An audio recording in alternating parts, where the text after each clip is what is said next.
So now our last, but not the least, speaker is Madame MAZOUZI, and HELMA International is a member of Paris Development Club. So you have the floor. I will just briefly introduce before Zeina speaks to place what she's going to say in the full context of our activity.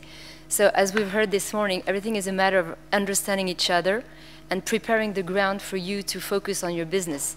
And this is our job. It's to help companies accelerate their business development in France or abroad. So here in France, we help welcome companies and their employees. And our role is to be very sympa with our customers. And on this wheel, you have the different colors.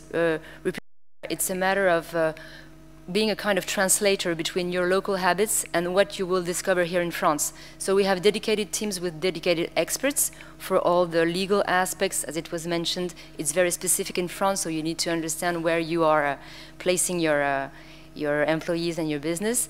So we have a dedicated team for this, and immigration the same. You know, we were mentioning good relationships. It's very important to have the good procedure adapted to what kind of business and length you want to place your employees here, and also have good relationships with the administrations in France, because it will help accelerate and help explain why you are here and what kind of business you're starting.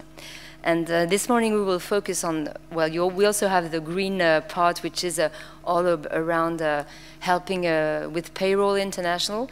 And Zeina belongs to this team, the last one in gray, which is all the destination services we can provide, which is also, it can appear at something, kind of detail, but it's very important, because when you come with your family, you want to develop the business, but before that you have to understand where you are, and is your family going to have a good environment, and what is the reality of apartments in Paris compared to wherever you can live in other countries around the world. So maybe we can change to the next slide. This is I don't want to, it's just to show you where we are and where we go all around the world. And this is the different steps of an international transfer. So at each step, this cultural aspect comes into account. So before you go, you need to, you know, all the aspects regarding benefits and how you want to pay someone, how you will make the best advantage of tax issues, etc. Then you have the transfer in itself with all the immigration aspects and the destination services aspects, where we're going to focus this morning. So that, I think it's enough for introduction. Voilà. So I'm going to talk about what we do, the intercultural aspect of relocation. I'll give you a bit of hard facts to start with about rental market in France, and then move on to maybe adaptation to the way of by the international HR managers to help an employee transfer from another country to France. And so we're in charge of various services, obviously, and even assisting them in finding schools, finding the right school for their children according to the previous school that they were in, and settling in. Sorry, yeah, next slide. First of all, we are not in all cases, but in most of them, we're solicited to do the area orientation, which is a crucial step because we usually think of Paris as one big city, but it's actually a sum of small towns. You know, each arrondissement has a very different feel, even a personality, some people might say. That's mostly due to their history. Some of them have assignees choose the right arrondissement for them, because that means choosing the right transport, the nearby shops, and the general surroundings. So that's a really crucial step in the process. I'm just going to give you an overview of the rental market in France to give you an idea of what the assignee perceives upon his arrival. Something that you have to bear in mind is that law in France is very much in favor of the tenant. Long process, it can take years, and as a consequence there are many documents that are requested from the assignee to prove his ability to pay rent, and that means on top of the actual papers, salaries, it's actually a about convincing the landlord that you're the best candidate. Something really silly like when the landlord is there during the visit, he will pay attention if you're a family to your child, whether he's turbulent or not, and that will, actually influence his decision to pick you or someone else. I'm not going to bore you with too much law, but just to give you an overview of how dense the legal frame is. We have corporate leases, which are basically just ruled by the parties, that you're free to put the clauses that you want, and it's all through negotiation. You have unfurnished leases who are very, very much regulated by law. Even if you don't put a clause, it will prevail should you go to court. Corporate leases, and more flexible than the unfurnished in terms of namely departure clauses. We also have the big issue of the deposit, which means that at the beginning when you enter the apartment, there's the entry walkthrough, which is a very important document because it will determine whether, on top of all this binding legal framework, you have, from the perspective of the assignee, the discovery of the Parisian market. So you might, most of them are very excited to come to Paris, but then there's the reality of the market, and owners have the upper hand in selecting tenants, which means that negotiations are very difficult. The offer is quite poor for a demand that's ever growing, despite what we would.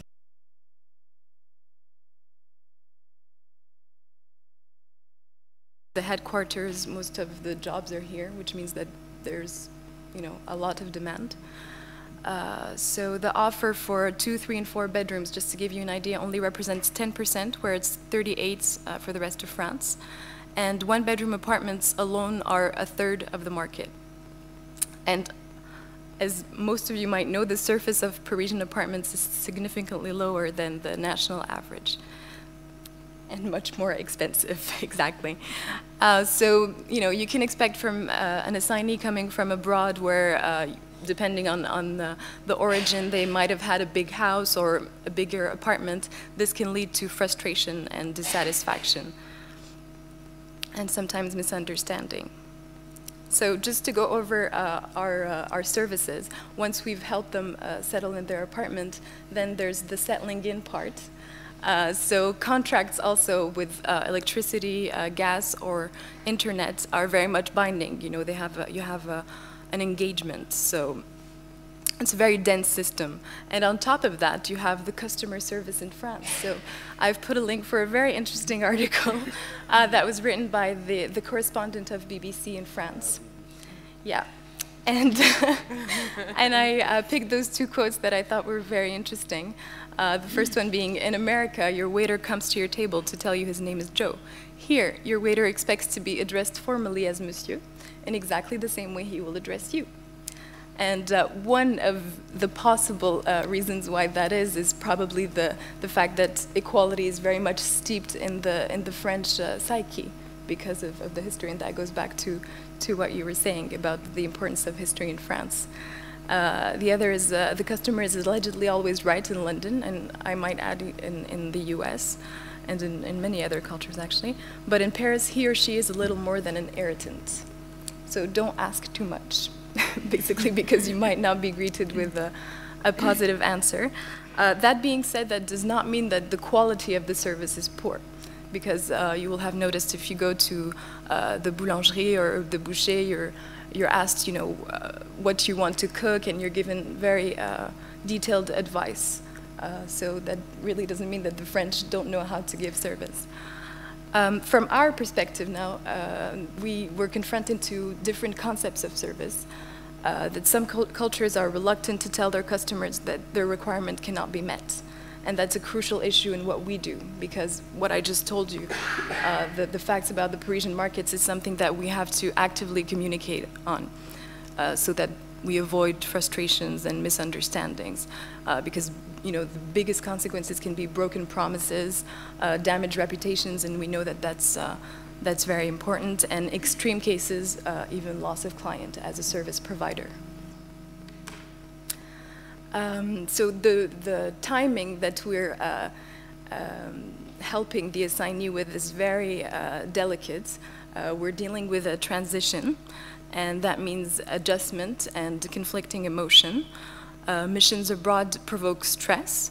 It's mostly due to the fact that they have a new environment, so that's not only the geographical environment, but that's also the new mission, the new job. And stress is obviously a common reaction when we realize that we might not be able to handle a specific situation. One of the ways we can help to anticipate working on that, and we try to do it, is from a psychological aspect. Try to help them be in the right state of mind to handle the upcoming changes. That means coaching. Usually one-to-one is more efficient. And the intercultural aspect, the sociocultural aspect, is learning the right skills to integrate the new environment, and that's what you were discussing, Marion.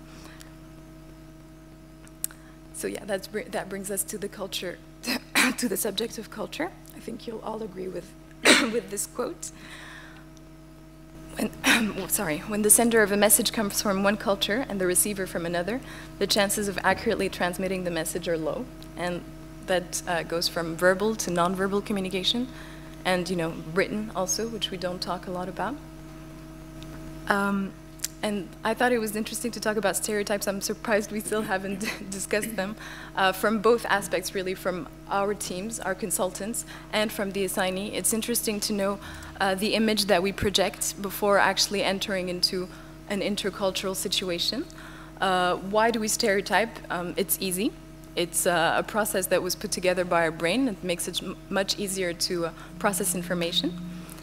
And it means simplifying, just selecting the right information from a bigger quantity and exaggerating, obviously. And that goes from positive to negative stereotypes.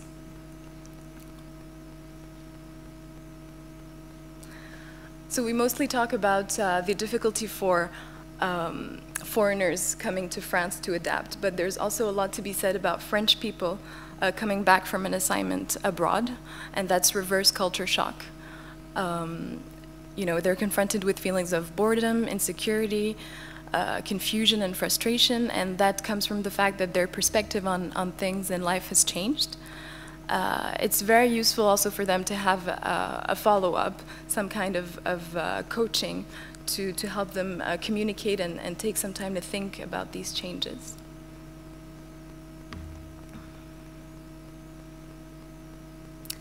So yeah, the key word basically that I would take from this is empathy.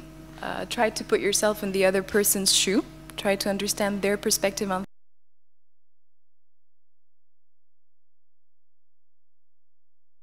to simple facts and to avoid misunderstandings.